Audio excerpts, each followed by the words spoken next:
I'm Nick Diolius, your host. This is the Far Middle Podcast. Now, our dedication for 85 is going to go to a truly iconic team. The team is the 1985 Chicago Bears in the National Football League.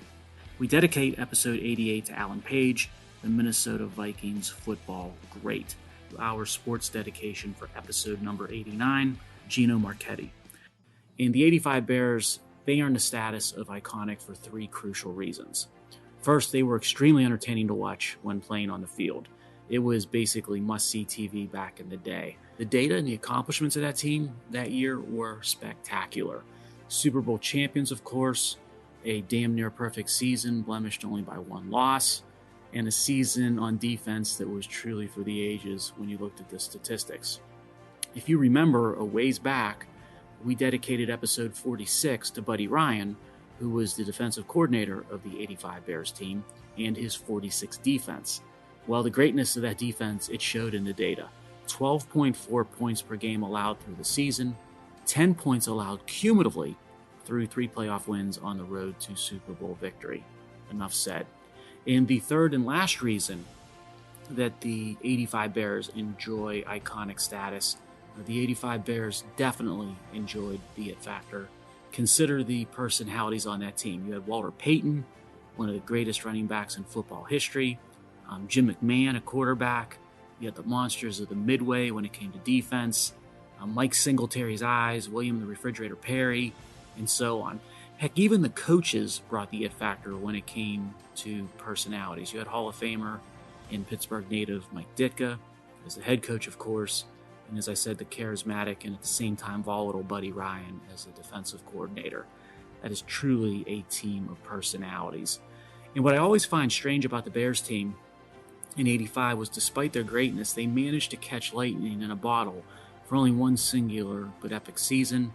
So the Bears of that era, they weren't so much a dynasty as they were perhaps one of the greatest teams in a single season within a storied history of the National Football League. So much to like and admire about Alan Page. First, he hailed from northern Appalachia, not far from where I'm sitting in Canton, Ohio.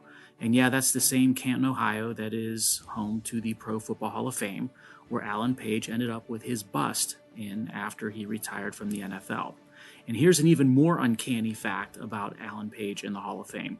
When he was in high school, he took a job working on a construction crew in Canton that had a project of building a Hall of Fame building. So think about it. You had an individual that was born and raised in the same town that the Hall of Fame is in. He worked on a construction crew that had built the Hall of Fame building. And then when his football playing days are over, years down the road, he ends up being enshrined in the very same building as a member of the Pro Football Hall of Fame itself. That's a story that's almost too good to be true, but true it is. Now, Page graduates from Central Catholic High School in Canton, and he is off to Notre Dame. He excels at Notre Dame, becoming a consensus All-American and helping the Fighting Irish win a national championship in 1966 when Page is a senior. He gets drafted in the first round by the Minnesota Vikings in 67, and he played for the Vikings for 11 seasons. He was the anchor and foundation of the famous Purple People Eaters defense. And now the Purple People Eaters defense of the Vikings, it's one of the greatest defenses in the history of the NFL. Page was dominating on the defensive line, 9 consecutive Pro Bowls. In 1971, he wasn't just the Defensive Player of the Year in the NFL, he was also the NFL's most valuable player. Page was the first defensive player to earn MVP honors, and I think he's been the only player to do that in addition to one other since then, and the other person is a guy by the name of Lawrence Taylor. But Page wasn't content with just being a great football player. While he was still playing, he attended the University of Minnesota Law School and then became a lawyer in the offseason. In the early 90s, Page was elected to become an Associate Justice on the Minnesota Supreme Court, and he was the first African American to serve in that position. He held that position on the Minnesota Supreme Court until he hit the mandatory retirement age of 70. Alan Page and his wife, they founded the Page Foundation. It's done all kinds of amazing work throughout various communities and initiatives.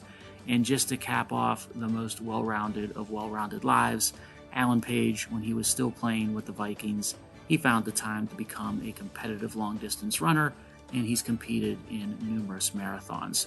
So you got a student, you got an athlete, you got a Hall of Famer, you got a judge, and you got a philanthropist. Sounds like the ingredients of a great American to me. Gino Marchetti was originally born in West Virginia, but he moved at an early age to California. And right after high school, he did what a lot of the greatest generation did. He enlisted in the Army during World War II, and he saw active combat, the most notable being when he served as a machine gunner during the Battle of the Bulge in Europe. And Marchetti described his combat experience as being, I think the term he used was life-altering in an interview. I've got no doubt about that. He was drafted in 1952 by a team that ultimately became the Baltimore Colts. He played both ways, spending seasons on the offensive line, but also really making his name on the defensive line as an end. He was dominant as a defensive player. Sid Gilman, the Hall of Fame coach, called Marchetti the greatest player in football. Forrest Gregg, a Hall of Fame offensive lineman in his own right, he singled out Marchetti as the best he ever played against. And Marchetti went through a bit of a transformation with respect to his playing style. He started out as an intimidator and a bit of a cheap shot artist, and that was back in the day when cheap shots, they were way more brutal than what you see in today's cleaner playing NFL. But he matured with his playing style, and although he remained one of the hardest hitters in the league, his play sort of lost the dirty aspect, which was great.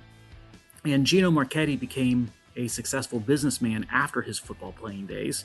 He created a hamburger franchise that was called Gino's Hamburgers, and that grew to over 300 stores across the mid-Atlantic United States.